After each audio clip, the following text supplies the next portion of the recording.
All right, our last category, Mount Rushmore of the 4 best Pacers players in Pacers history. So here's how I want to do this. I actually have 2 even like semi categories to this, which I'm going to go over right now. So here are the players that I don't think were there long enough that you can put them in. So hopefully you don't have any of these players. Paul George, Danny Granger, Miles Turner, all incredibly good, not there long enough that you can put them in the top 4. And then on the other side of it, it's essentially they were there a long time, but they weren't enough of a star to be there. And that's Jeff Foster, Herb Williams, and Vern Fleming are the 3 I have there. So I don't have any of those guys. Okay, perfect. Yep. So I've boiled it down to 6 guys. I don't want to say them yet because what I want to do is start with our lock. And I think there's one lock. We didn't really talk about this beforehand, so hopefully we're on the same page. Who is like your one lock? Who's the one person that they are what I would say the best Pacer ever?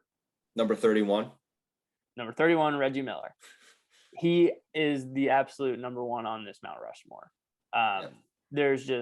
If we were both looking at the all-time like statistical leaderboards and everything, like, and just in the first like 12 categories, he's first in 11 out of the 12.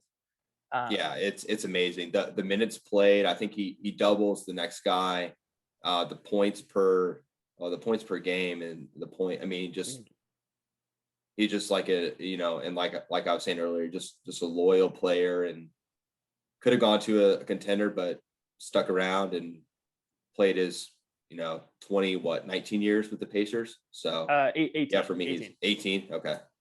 Yeah, if this is one of those examples, like if we played a game that was like, say the first thing that comes to your head, and we said, say the first player that comes to your mind when we say this team, and you said the Pacers, it would be Reggie Miller.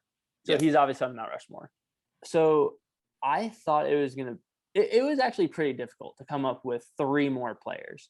I guess the way we should do this, I'm going to tell you the 5 I have written down to round out the 6, and then we can kind of debate. So here are the remaining 5. George McGinnis, Rick Smits, Dale Davis, Jermaine O'Neal, Mel Daniels. Is that kind of the pool you were working with? Yeah, pretty similar. Is there anybody I missed? Mel Daniels. Mel Daniels he was the last. Roger Brown? I did not have Roger Brown down. Okay. I have him. Well, I'll just tell you, I have him in my top 4. Okay. It was hard. I was between Jermaine was right on the cusp of making the line. Yeah. And I almost feel guilty not including him. So all right, so go ahead and say your 4. Okay, so I have Reggie Miller, Mel Daniels, George McGinnis, and Roger Brown. So I've got kind of an ABA theme to mine. Wait, like I said, Jermaine is right. Can you say it again? Can you say the 4 again? Reggie Miller. Yeah. Mel Daniels. Yeah.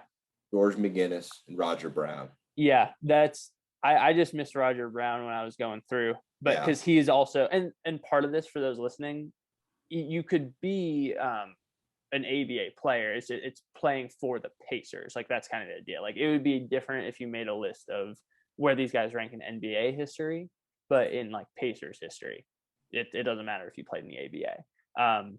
So I'm now writing down like all of his stats to go along with my chart. Yeah. Because it was tough for me for sure. Kind of looping those guys in with Reggie is just Jermaine's right there though. Yeah. He's arguably on that list. So I'll tell you mine. I went Reggie Miller, George McGinnis, Mel Daniels, Jermaine O'Neal. Okay. Yeah. And the reason why like I said, I kind of went over Roger Brown. The reason why you might be right is because those are all 4 Hall of Famers. Which I'm sure there's more in Pacers history, but like when you look at all the stats too, like Roger Brown was a 4-time All-Star, 3-time All-ABA, 8 years on the Pacers. He was also a Hall of Famer. So the reason I have Jermaine O'Neal in mind is because of the way his stats stack up. He was 6-time All-Star, 3-time All-NBA, obviously only 8 years on the Pacers, but the All-Stars and All-NBA stack up with the best in Pacers history. And that's a pretty good measure, a pretty good metric of how good a player is. And I was not expecting to have Jermaine O'Neal up there. I forgot that he made 6 All-Stars and was All-NBA 3 times. That means he was the best center, or one of the 3 best centers in the league 3 years. And I don't know which years, but it was definitely really hard for that 4th one. But I think Reggie Miller, George McGinnis, Mel Daniels, no doubters. And then absolutely, it's maybe, and that's why I like this exercise. Like I'm going to post both of our differences, and people can debate along with us. But yeah, that's really good. And so the person that kind of gets left out is Dale Davis. He was one of the people. Did you have him up there at all? He's probably top 6, 7. Yeah, on that list. I would say maybe I would loop him in with Mark Jackson as a top 7 Pacer all time. That's fair. But it's tough because I guess when I look at the McGinnis, Daniels, and Brown, I just kind of think they won 3. Well, some of them won 3 ABA titles with the Pacers, and they were just dominant in that late 60s, 70s, early 70s era. And so I don't know. I guess they kind of get the nod for me just because you're winning a title. It's like, the question of like, did they win a title for you or did they not? So I don't know. And then McGinnis is from Indy. He went to George Washington High School, which is pretty cool. Went to play basketball at IU. So he's definitely in there. I think he's probably number 2. And then, 3, 4, 5, you could make an argument for Jermaine there. Yeah.